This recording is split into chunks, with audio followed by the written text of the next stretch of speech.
Hello everyone, Locksley here, back for another video, back for another day. Yeah, right? I think. Anyway, subscribe if you haven't already. There might be the occasional sound of a baby talking. That's because right down here is Oscar. He's sitting watching me make this video and he might want to join in the conversation at some point. So just ignore that if you can, and I'll try and get this video done. Alright, so I watched a video yesterday and it was from a guy named Johnny Harris. I really like his videos. He's a filmmaker. He works for Vox, or at least that's what I think he does right now. I'm not sure if he's still there. But anyway, Vox. He makes really good videos. He's very interesting, and his wife also has a YouTube channel. I've talked about them a little bit before, and really love what they do. But he made a video yesterday and it was talking about pictures, photography, and memories. What was the best experience you had in April of 2011? What made you happy that month? You have no idea. And maybe you don't care to know what happened in April of 2011. But I do. I think it's a travesty that so much of our life is simply forgotten. What if I could somehow remember simultaneously the memorable stuff, like the first time I wandered through Rio de Janeiro, and the mundane but special stuff, like that time we went to the park with Izzy's parents when Henry was like 2 years old back in 2015 and had like a really amazing day. We had great conversation, Henry was in a good mood, everyone was happy. That was a special day, and I want to remember it. I've been thinking about this predicament for many years and developing processes and workflows and ways that I can use photos and video to create a world where I can easily retrieve memories. Now we have a different idea about how pictures shape our memories. When I say pictures, I'm talking about photographs. Every time I say pictures, I'm talking about a photograph. That's what I'm talking about, okay? So I've always taken lots of photos. Even before I had a digital camera, I was taking lots of photos with my sort of, you know, little children's wind-up camera.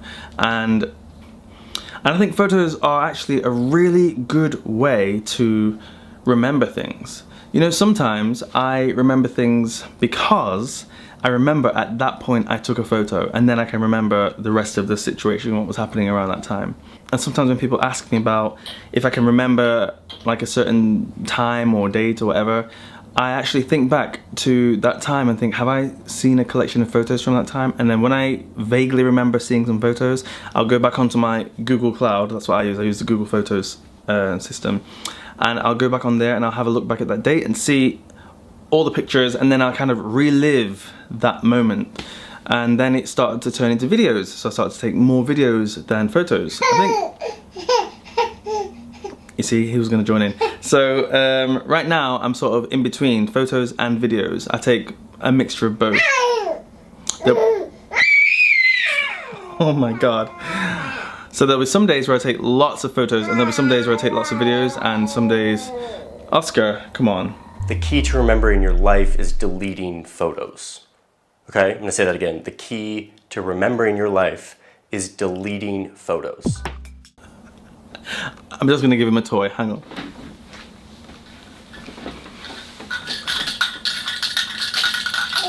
Damn it, no, I don't have a quiet toy right now to give to him. They're all noisy.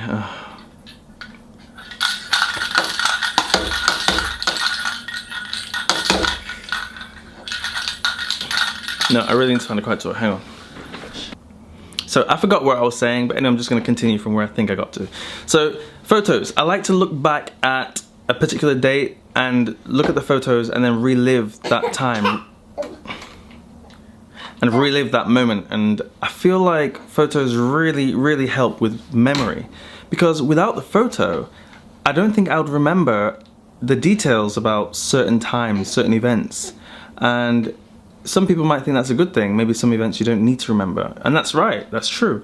But I think there's something to be said about having the choice to remember these events and these times. So when you have a photo system like Google Photos or Apple Photos or whatever, iCloud, it gives you the choice to look back at these times and these events. You don't have to if you don't want to, and the clutter is no longer on your phone, so you're not going to run out of space. It's in the cloud, organized by date or however else you organize them, in photo albums or whatever. So I disagree with Oscar.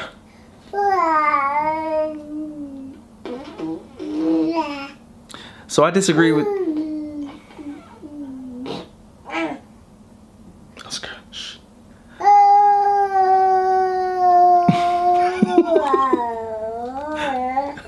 Are you doing it on purpose? So I disagree with his point where he's saying that you should delete photos and that's part of reliving the experience. Instead of scrolling through Instagram or Facebook, for once during the day, scroll through your own pictures and delete them. In this process of deleting photos and making that a habit, you get the first benefit of this system, which is you will be looking at your photos more often.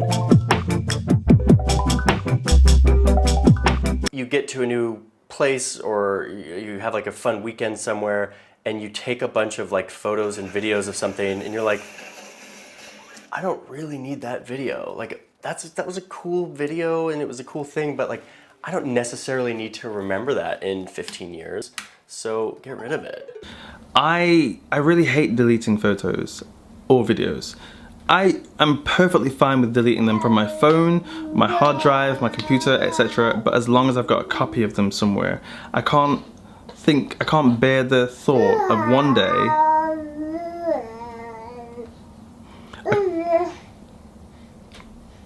Hey.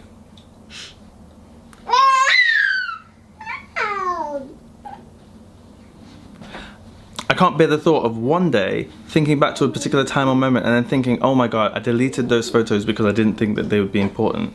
So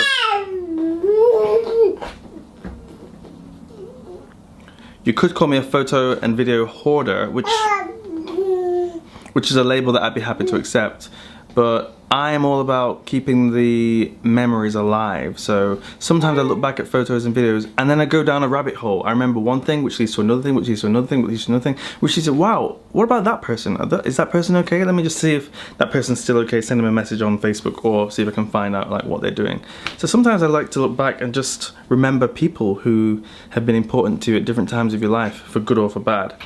So I really don't think I agree with deleting photos. What do you think? What do you think about deleting photos and videos? Like, how do you feel about that? Whether it's from your phone or your cloud or your external hard drive or whatever it is, how do you feel about deleting photos and videos? What goes through your mind? How do you feel? And the second thing is, for all the photos that you do keep, all the videos and photos that you do keep, where do you keep them? Do you keep them just on your phone or do you use iCloud? I don't understand why someone would use iCloud though, because there are so many free ones like Google Photos, and I believe Amazon has a free one too. And it's like unlimited storage. So I'm not sure what the advantage is of using the Apple one where you have to pay like every month. So I'm not sure. Maybe someone can tell me in the comments. But let me know what you think about deleting photos. Now you know what I think. I don't want to say never, but I very rarely delete photos and videos. So I have memories from way back when, and I will keep them forever, as long as I can, really. Not forever, but yeah, as long as Google is relevant. So yeah, that's all for today, and I might see you tomorrow or I might not, who knows. Just stay tuned and subscribe if you haven't already. Leave a thumbs up and leave me a comment down below. See ya, bye bye. Hey Oscar, you noisy little baby. What are you doing?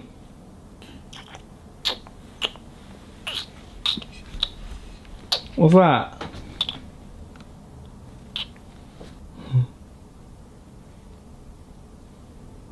It's you.